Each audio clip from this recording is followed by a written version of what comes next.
വിശുദ്ധ യോഹന്നാൻ എഴുതിയ സുവിശേഷം അധ്യായം 7 വാക്യങ്ങൾ 32 മുതൽ 39 വരെ വേർപാടിനെ കുറിച്ച്. ജനക്കൂട്ടം അവനെക്കുറിച്ച് പിറുപിറുക്കുന്നത് ഫരിസേയർ കേട്ടു. പുരോഹിത പ്രമുഖന്മാരും ഫരിസേയരും അവനെ ബന്ധിക്കാൻ സേവകരെ അയച്ചു. യേശു പറഞ്ഞു, അല്പസമയം കൂടി ഞാൻ നിങ്ങളോട് കൂടെയുണ്ട്. അതിനുശേഷം ഞാൻ എന്നെ അയച്ചവന്റെ അടുത്തേക്ക് പോകും.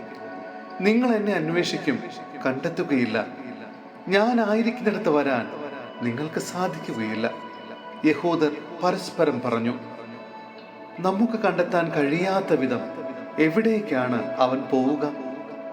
ഗ്രീക്കുകാരുടെ ഇടയിൽ ചിതറിപ്പാർക്കുന്നവരുടെ അടുക്കൽ പോയി ഗ്രീക്കുകാരെ പഠിപ്പിക്കാനായിരിക്കുമോ? നിങ്ങൾ എന്നെ അന്വേഷിക്കും, കണ്ടെത്തുകയില്ല എന്നും ഞാൻ ആയിരിക്കുന്നിടത്ത് വരാൻ നിങ്ങൾക്ക് കഴിയുകയില്ല എന്നും അവൻ പറഞ്ഞ ഈ വചനം എന്താണ്? ജീവജലത്തിന്റെ അരുവികൾ.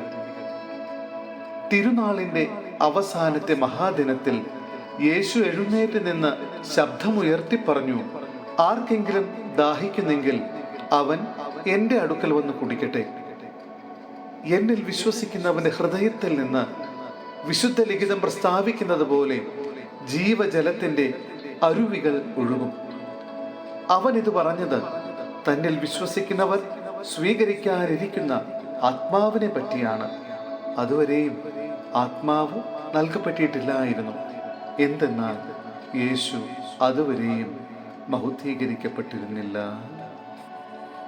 സഹോദരരെ, വിശുദ്ധ യോഹന്നാന് ലഭിച്ച വെളിപാടിന്റെ പുസ്തകത്തിൽ നിന്നുള്ള വായന അധ്യായം 7 വാക്യങ്ങൾ 11 മുതൽ 17 വരെ.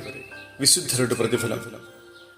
ദൂതന്മാരെല്ലാം സിംഹാസനത്തിനും ശ്രേഷ്ഠന്മാർക്കും 4 ജീവികൾക്കും ചുറ്റും നിന്നു. അവർ സിംഹാസനത്തിന് മുമ്പിൽ കമിഴ്ന്നു വീണ് ദൈവത്തെ ആരാധിച്ചുകൊണ്ട് പറഞ്ഞു, ആമേൻ. നമ്മുടെ ദൈവത്തിന് സ്തുതിയും മഹത്വവും ജ്ഞാനവും കൃതജ്ഞതയും ബഹുമാനവും അധികാരവും ആധിപത്യവും എന്നേക്കും ഉണ്ടായിരിക്കട്ടെ, ആമേൻ. ശ്രേഷ്ഠന്മാരിൽ ഒരുവൻ എന്നോട് ചോദിച്ചു, വെള്ളയങ്കി അണിഞ്ഞ ഇവർ ആരാണ്? ഇവർ എവിടെ നിന്ന് വരുന്നു? ഞാൻ മറുപടി പറഞ്ഞു, പ്രഭു, അങ്ങേക്കറിയാമല്ലോ. അപ്പോൾ അവൻ പറഞ്ഞു, ഇവരാണ് വലിയ ഞെരുക്കത്തിൽ നിന്ന് വന്നവർ. കുഞ്ഞാടിന്റെ രക്തത്തിൽ തങ്ങളുടെ വസ്ത്രങ്ങൾ കഴുകി വെളുപ്പിച്ചവർ. അതുകൊണ്ട് ഇവർ ദൈവത്തിന്റെ സിംഹാസനത്തിന് മുമ്പിൽ നിൽക്കുകയും അവിടുത്തെ ആലയത്തിൽ രാപ്പകൽ അവിടുത്തെ ശുശ്രൂഷിക്കുകയും ചെയ്യുന്നു. സിംഹാസനസ്ഥൻ തന്റെ സാന്നിധ്യത്തിന്റെ കൂടാരത്തിൽ അവർക്ക് അഭയം നൽകും.